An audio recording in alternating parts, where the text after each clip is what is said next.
I want to just start with some apologies. One is that I'm usually talking to specifically a group of architects, very often architectural students, and so the kinds of things that I say are really radical. And in this group, you're completely normal. So I worry that I'm just going to be repeating in a more general level things that have been said so clearly and so beautifully and so importantly today. So, forgive me for that generalism. Another apology is that my work really does have to do with architecture and architectural practice in the U.S. And so my examples are American-based. I think most of them translate, but nevertheless, I'm using figures and statistics that come from the U.S. And another apology is that I think I'm the only one who's actually reading, so I'm going to do this funny thing here, but bear with me. Everyone's been so incredibly eloquent without notes, and I'm stuck with this. And then finally, to kind of ease into the bulk of my talk, I probably have to apologize for what I would call my skepticism about the architectural profession. And that skepticism comes from being a practitioner, it comes from educating architects, and it comes from studying the profession. So I'm hoping that my talk is insightful and not too much of a downer, but I need to warn you in advance for that skepticism. And this work, being a practicing architect, teaching architects, doing research about architecture is what led me to the activism for the architecture lobby, which I'll talk more about at the end. And that activism can be characterized in really two ways, just to give you the blush. One is being critical of what the AIA, the American Institute of Architects, is actually doing for the profession, which I feel is almost nothing. I don't feel like it advocates for architects, and I don't think it advocates properly for architecture as a profession. And so in some way we can see the architecture lobby is wanting to do for the profession what the AIA is not. But another way of it is really stepping into a problem that I see, which is students coming to me as they graduate and they're telling me where they're going to work, and they're asking me for references and all those different things, and how often I hear this being said, which is, I'm willing to work for that firm for next to nothing because they make next to nothing, and I'm sympathetic about that. So the architecture lobby is interested in breaking that unfortunate circle at both ends. So anyway, this is all just precursors to my skepticism that you're going to hear about, but I hope that there's a positive lining. Let me just say that there are going to be three parts to my talk. The first has to do with binaries. There are 7 binaries that make up what I think is our sense of what it means to be a professional architect. And kind of our understanding of what a professional is, what a professional architect is. The second will look at what I think are the solutions, or some of the solutions to the misimpressions that emerge from these binaries.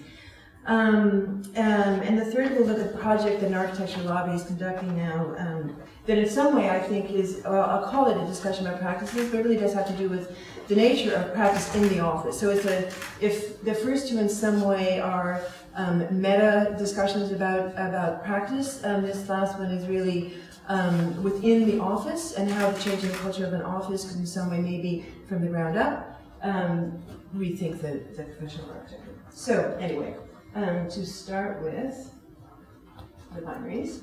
And the binaries, just to say, these are all the professional, the profession of architect, the professional versus X. And so we're going to go through a number of different X's that architecture maps itself against.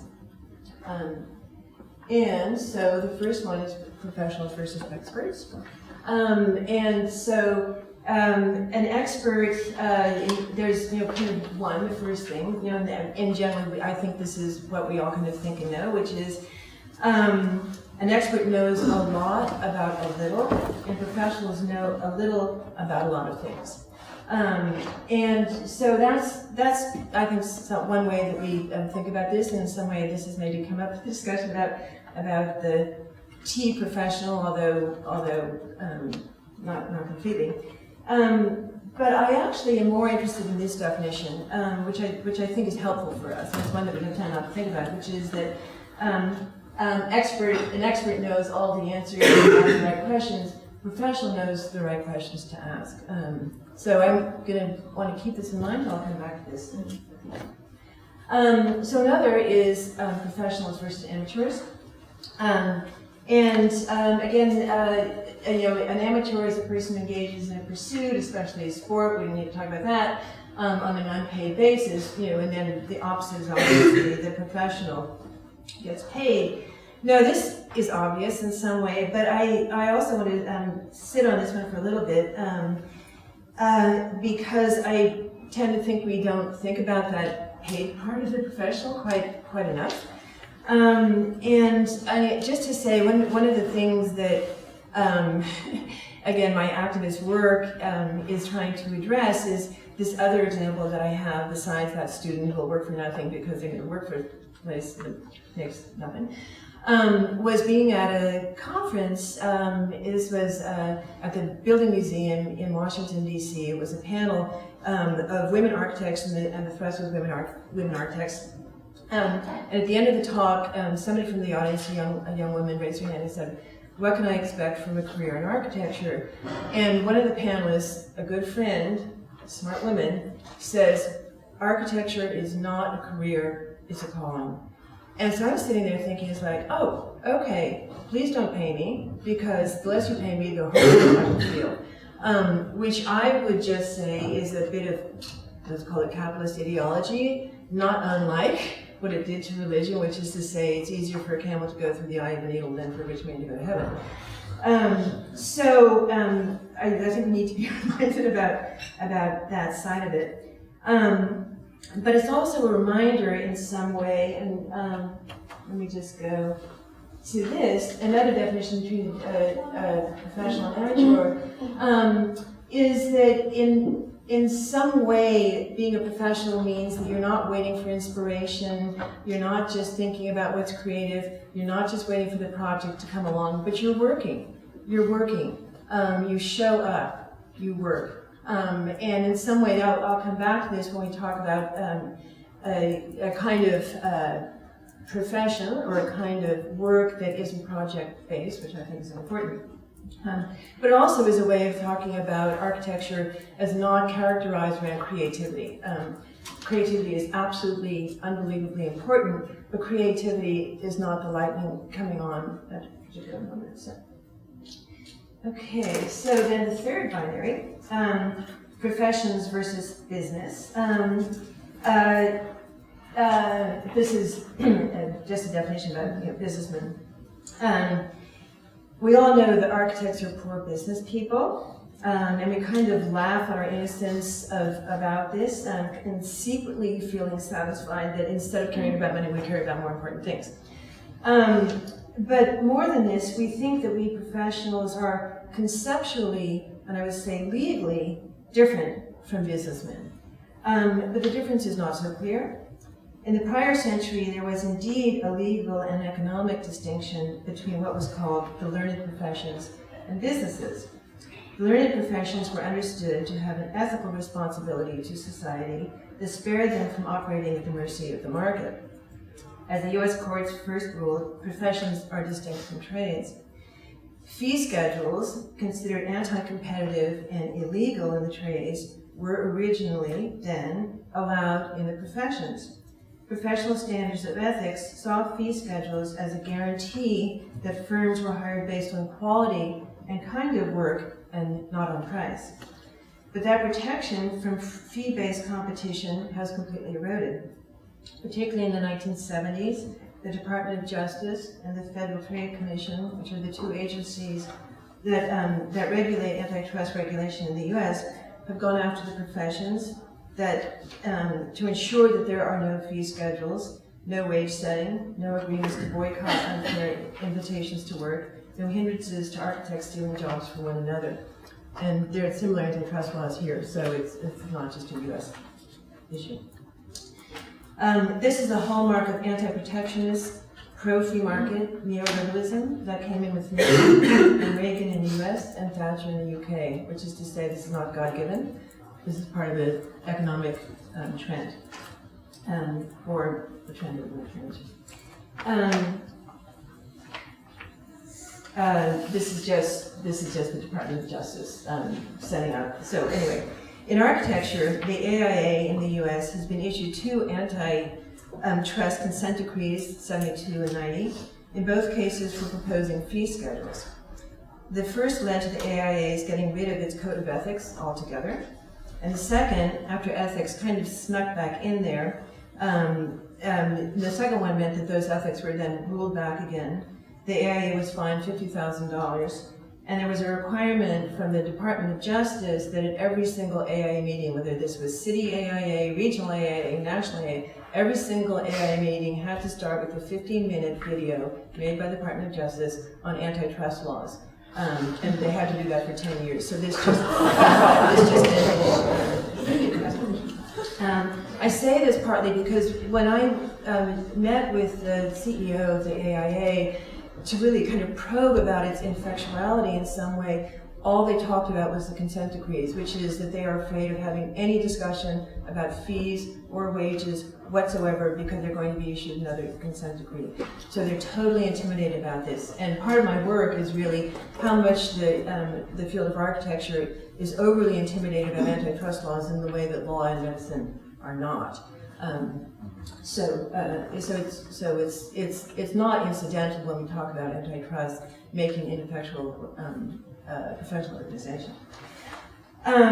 So then let me just be really clear about this. What that consent decree means, it's not just against the AIA, it's against architects. The rule basically says that if you and I are having a conversation and I say, you know what, that competition, they're not paying anybody, and I kind of know that even though they're guaranteeing that winning this will mean that there's no project, that it's not going to be the case. I'm not going to enter if you don't enter. Illegal, $10,000 fee, 10 years in jail. That's what the consent decree does. So this is a very intimidating profession around these rules. So today, the learned profession is still intact, recognized by the government as requiring extensive educational requirements and state licensing requirements, but its privileges are virtually non-existent. So, continuing on from that, there are, we would say, professions and professions, which is to say, what are gathered underneath extensive educational requirements and state licensing requirements? Well, besides law and medicine and engineering and architecture, dentistry, accounting, there are many. In the US, what is determined to be a profession is governed state by state, but it includes variously locksmiths, holiday dancers, hair braiders, manicurists, interior designers, massage therapists, and upholsterers. So what is called a profession is really nothing more than occupational licensing. And in the US, at least, it has been one of the fastest growing labor markets. So again, as with the increase of professions falling under business-driven antitrust laws, this increase is due to free market, anti-labor, neoliberal policies. Studies have found that licensing has hindered job creation, especially at the lower level of the workforce, while not resulting in better services. We should not be surprised that the growth of occupational licensing then is in reverse proportion to the decline of union membership.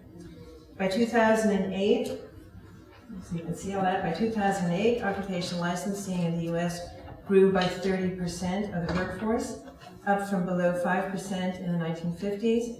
And in contrast, in the same period, unions represented at the peak in 1950 over 30% of the US workforce, but declined to less than 12% by 2008, and now stands at 2.5%. So that leads us then to professional organizations versus unions. The issue, what is served by our being organized, what is a professional organization? Again, this goes to my my original question was like, what is the AIA doing for us? What is the professional organization doing for us? Which then led to all the questions like, what is a professional? What does it help? Why is it helpful to be a professional? This is just the continuation of these kind of naive set of questions. But so what is being served by our being organized around professional organizations versus unions? Why should architects or lawyers think of themselves as workers who might be aided by unionization when we all feel like we're management or owners or we're free agents or we're creatives? There are all the different things that would make you think I'm not a worker. But the reality is that at least in architecture, 3/4 of us are workers, not owners. We're employed, and we are not managers in control of our own work. Moreover, as the business discussion indicates, unions and professionalization are both market-driven phenomena. Indeed, if we are interested in a profession that acts professionally, which is fair fees, fair wages, legal labor practices, humane working conditions, clear procedures for advancement, and advocates for the value of our expertise, then unions as an alternative professional organizations like the AIA or the RIBA are not out of the question. They are, after all, exempt from antitrust laws. If we think that unions are not appropriate for creatives, unions have traditionally served creative organizations other than architecture. England is home to its first trade unions for artists, which is the Artists' Union England, giving the group power to represent professional, visual, applied, and socially engaged artists to improve the working conditions and to help resolve unfair wages.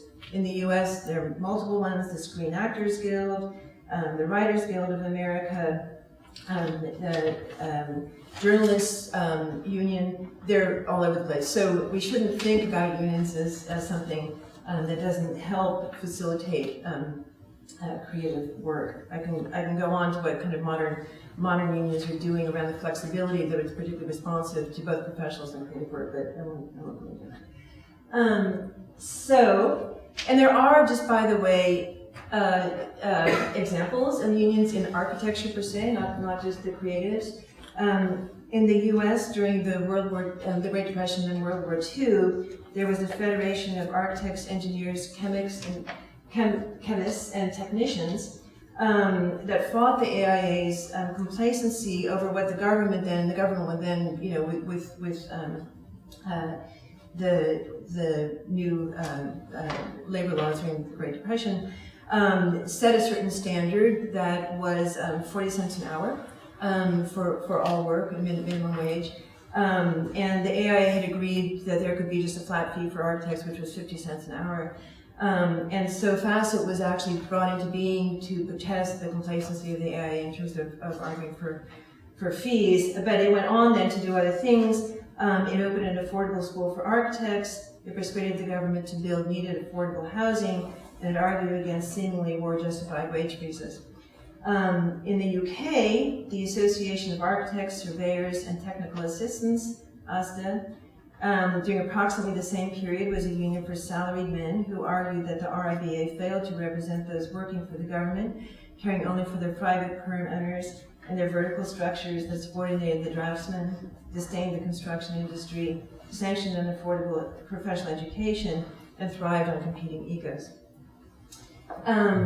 It has to be acknowledged that unionization is only possible for employees, not employers. And so it sets up a tension between those who work and those who own. And this is a significant problem in actually considering unionization. But I think this talk or my referring to it, is an indication that there is a body that thinks about issues that I think our professional organizations don't. Okay, so it's sixth binary. And now we're actually talking not just about professionals versus something else, but architects versus other things, and architects versus doctors and lawyers. And I just think that, at least in the US, it's kind of like, oh my God, doctors are so respected, lawyers are so respected, so we're always in that way kind of comparing ourselves to them. But how architecture is different than law and medicine, in this case, unlike other dichotomies we've looked at, we want to be like doctors and lawyers. Why can't we earn as much money as they do? Why, at least in the US, do doctors, depending on their specialty, earn between $169,000 and $519,000? Lawyers earn an average of $133,000, while we earn an average of $76,000. The answer given smartly by Robert Gutman, who was a sociologist and a psychologist of architecture, there are 6 of them. I'll just go through them. Their services aren't indispensable. Ours is. Architectural work is not, as is theirs, transactional work. It depends on projects that we need to seek out. The right to dispense legal and medical services is restricted to members of the legal and medical profession, while architects' right to practice, design, and supervise building construction must be shared. In most states, civil engineers are permitted by statute to perform most of the same services as architects. 4, doctors and lawyers order those who execute their work, nurses, paralegals, around, but we can't order the builder around. Our decisions and our roles are negotiated. 5, the demand of architectural services is a function of the market, demands for buildings, and architects have not freed themselves from dependence on the construction industry. Because construction industry is the hardest one to come back or to rebound from a recession, that's doubly problematic. And 6, architectural offices, from partners to architectural employees, order production according to the principle of hierarchy. Indeed, hierarchies that are often illogical. Law and medicine operate under the principle of collegiality, in which all lawyers and physicians are regarded as equals possessing equivalent rights to contribute to decision-making. In architectural firms, people with equivalent training and credentials frequently take their work orders from fellow professionals whose training is no different. Another way of talking about that, which is in some way the inverse, but it's the same thing, one of the striking features of architectural work is that so much relatively tedious, humdrum work is done by persons with full architectural licensure and credentials. Work whose equivalent in other professions is done by less qualified personnel, such as paralegals and legal secretaries, or those nurses or nurse practitioners. The problem yielded by these 6 conditions results in lower fees and less prestige, but they sadly remain unanalyzed as we concentrate instead on equating our design expertise to the expertise held by law and medicine. Few of us are prepared for what is fundamentally an entrepreneurial, sales, profession that is unlike law and medicine. And our last binary, architects versus contractors. And I think this is one that, in some way, the profession of architecture has been built around. How do we, in the beginning, distinguish ourselves from those people who build those buildings? And the differences we assume, amongst other, are these. We are artists, they are mere constructors. We are the directors, they're the followers. They follow our working drawings. We are professionals, they are workers. Read that, basically.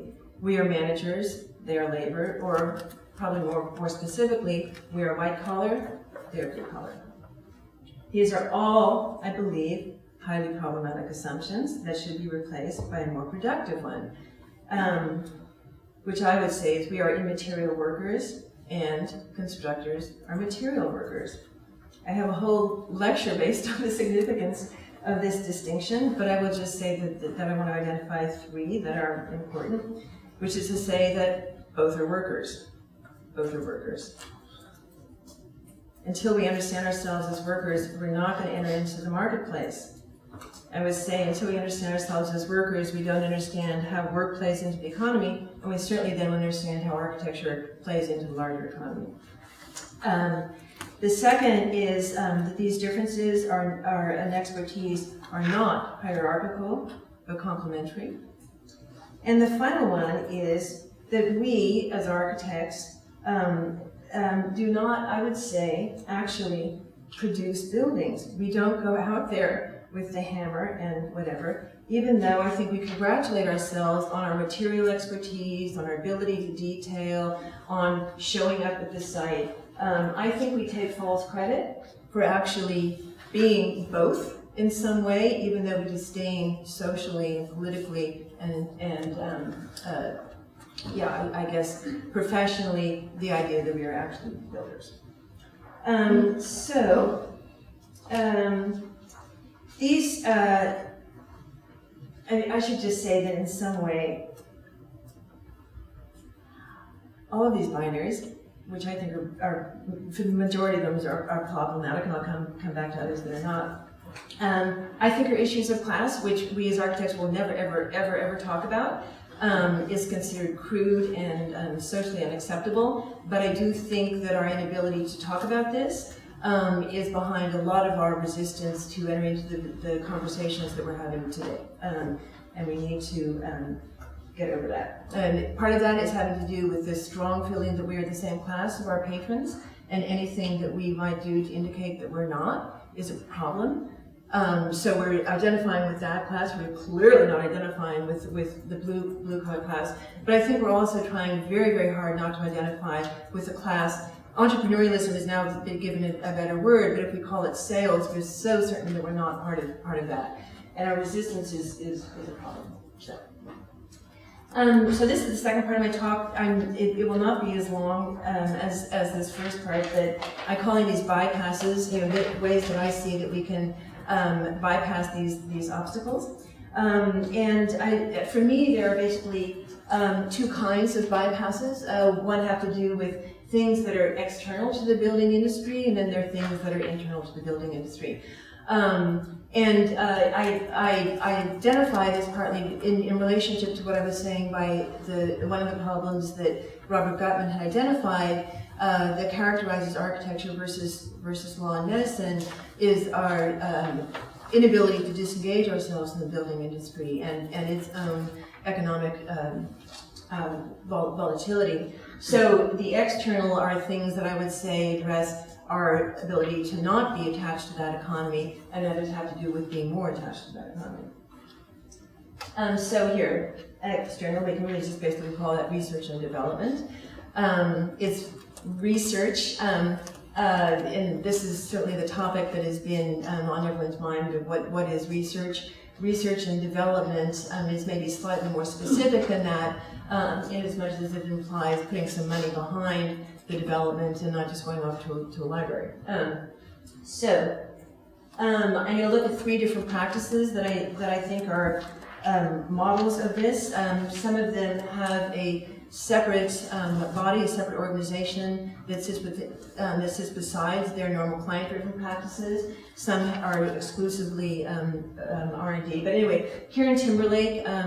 How many of you know Kieran Timberlake's work? Yeah. Okay. So this is not unfamiliar territory, but I think they're a particularly admirable firm.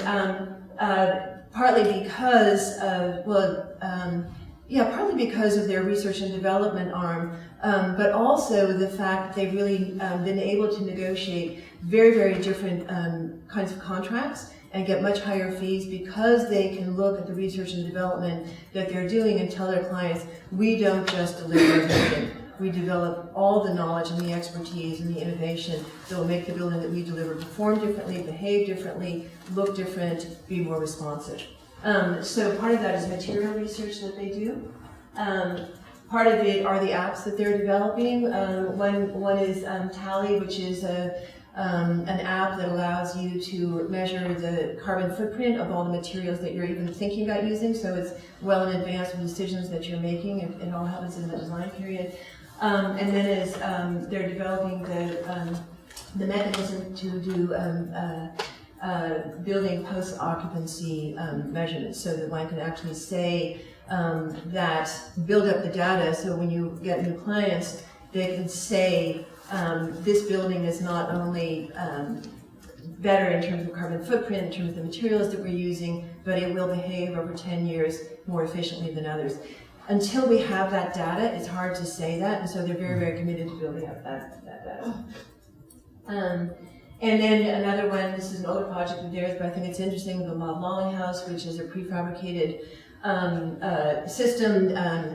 You probably are all familiar with their book, Mass Customization, but they were particularly interested in the idea that when you use prefabrication and CAD/CAM technology, that you're not just batting out a house for everybody that looks the same, but you can customize it. And so it's more important to develop the system than it is the particular component. So that's all R&D, and this all came not from their own client-driven practice. All of these things are from the research and development side of it. This is the Living. This is an organization by David Benjamin. I don't know how familiar all of you are with this. This is one of his projects that's called Hi-Fi, which in 2014 he built these towers at the Museum of Modern Art's PS1, where the Living tested and refined a new low-energy biological building material based on mushrooms, and they manufactured 10,000 compostable-based bricks and constructed these 13-meter tall towers. In this, they hosted a public cultural event for 3 months, which is part of the requirement that MoMA's PS1 has when it awards these projects. And then it disassembled the structure, composted the bricks, and returned the resulting soil to local community gardens. The brick technique was developed by Ecovative, which until this project mostly was concerned with packaging. So part of what is important for me around these is that if they're not, if these R&D projects are not associating with the building industry per se, they are associating with other industries that are totally interested in the kinds of explorations that architects are exploring, but architects don't know to go to. This is the second project by the Living. This is the bionic partition project. This is a partition, I think, that's in airplanes. I think we all know these partitions that divide the plane, that divide the seating from where the stewards and stewardesses, I shouldn't use that term anymore, I don't think, do their work. This was developed in collaboration with Airbus, Autodesk, AP Works, and the bionic partition is the world's largest metal 3D printed airplane component. And it was a challenging component because this thing not only has to be flexible in order to take stretchers that need to go through, but it needs to hold up the seated stewards and stewardesses. But the most important thing is the weight of this, which is so significantly less than what they've been using in the past, translates into carbon footprint reduction and fuel cost reduction. So this is an architect who's using his skills in things that are outside the construction industry. And then, okay, this isn't going. There we are. Kennedy Village Architects, who again also have a separate research R&D part of their normally client-driven practice, which is called MatX, and this is their portable light project.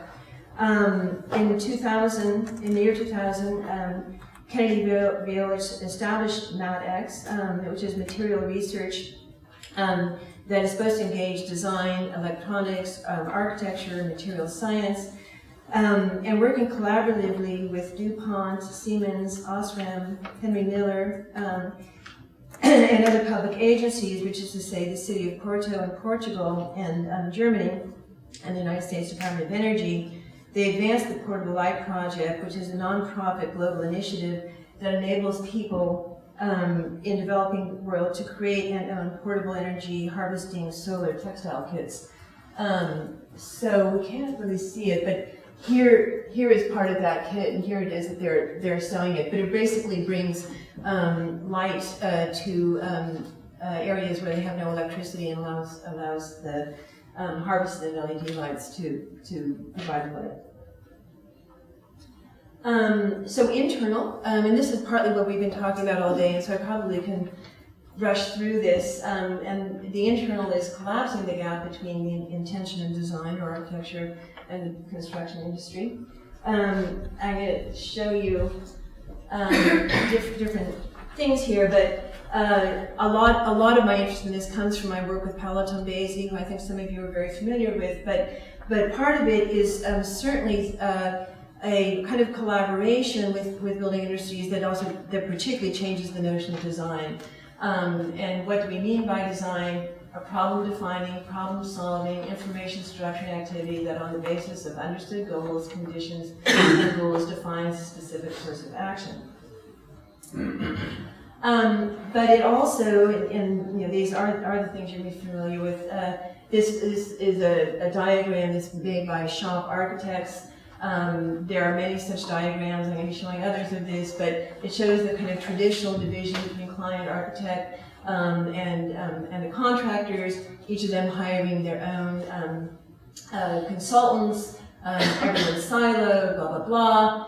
The second stage, which is the possibility of using a model provided by building information modeling, that allows communication through that modeling, so they can all talk through that. But then finally, using that model as a way for integrated project delivery team to break down the silos. We've seen this.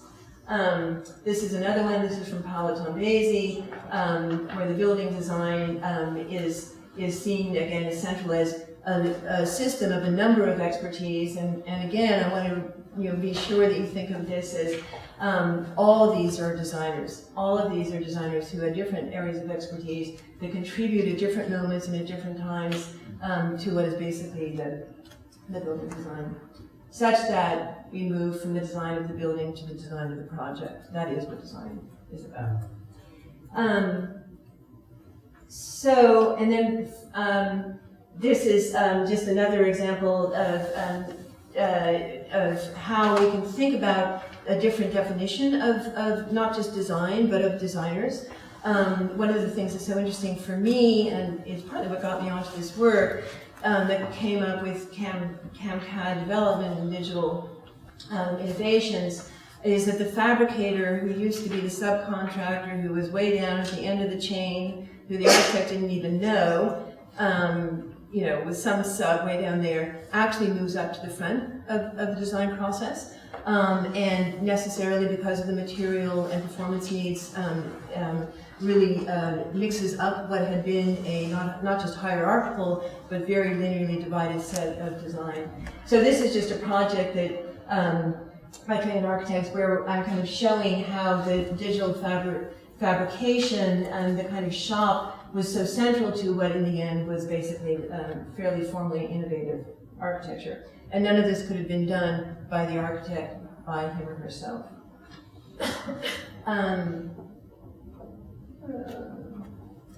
Okay, you're not moving forward now.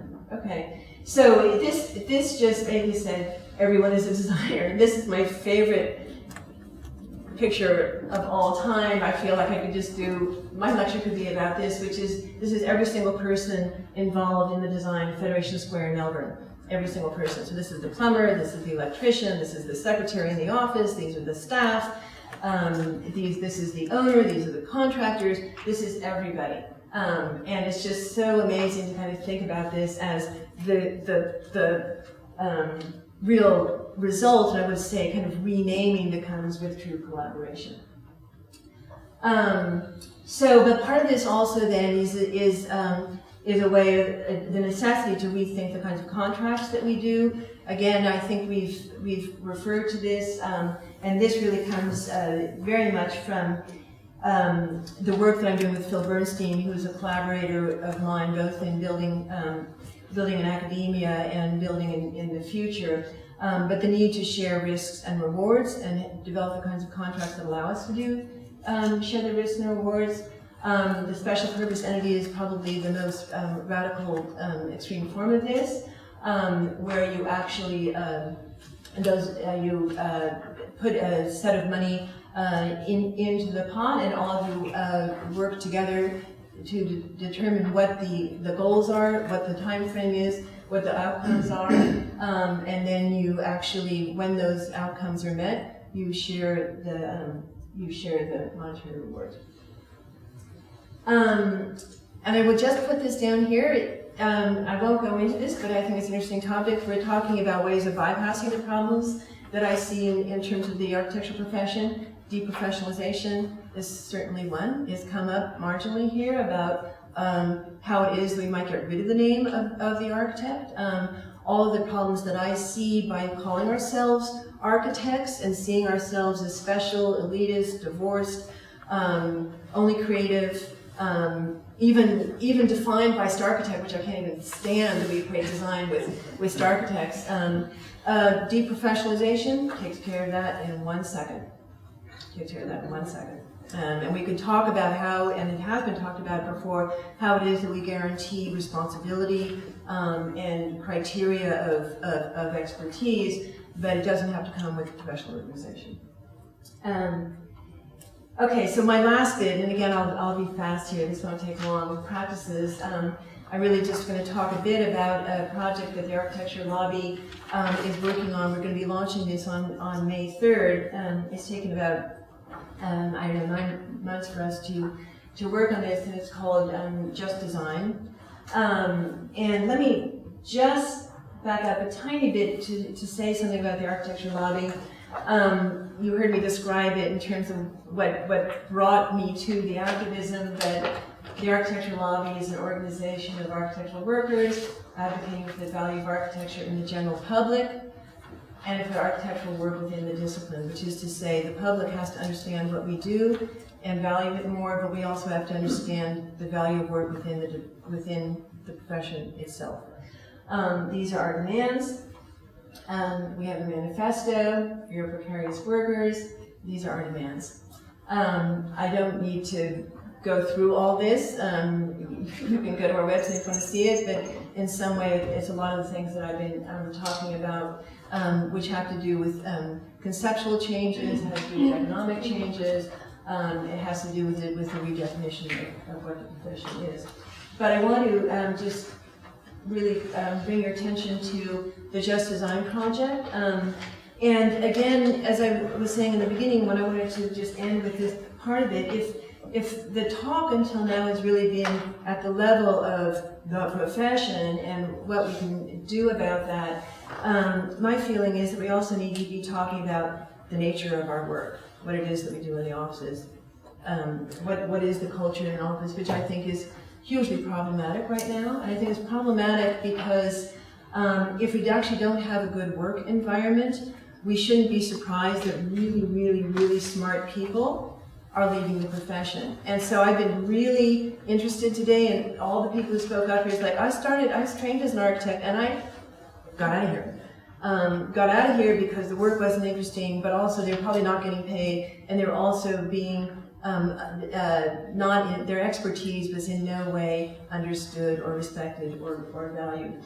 We also shouldn't be surprised that people of color are not coming into the profession, or people who are not already privileged, because architectural profession, if someone's going to make a sacrifice in a difficult situation to send their son or daughter or themselves to an architecture school, why would they do that if they go into a work environment that doesn't get paid and is disrespectful? So this, I think, is a huge issue to think about the bottom-up problems and not just about them.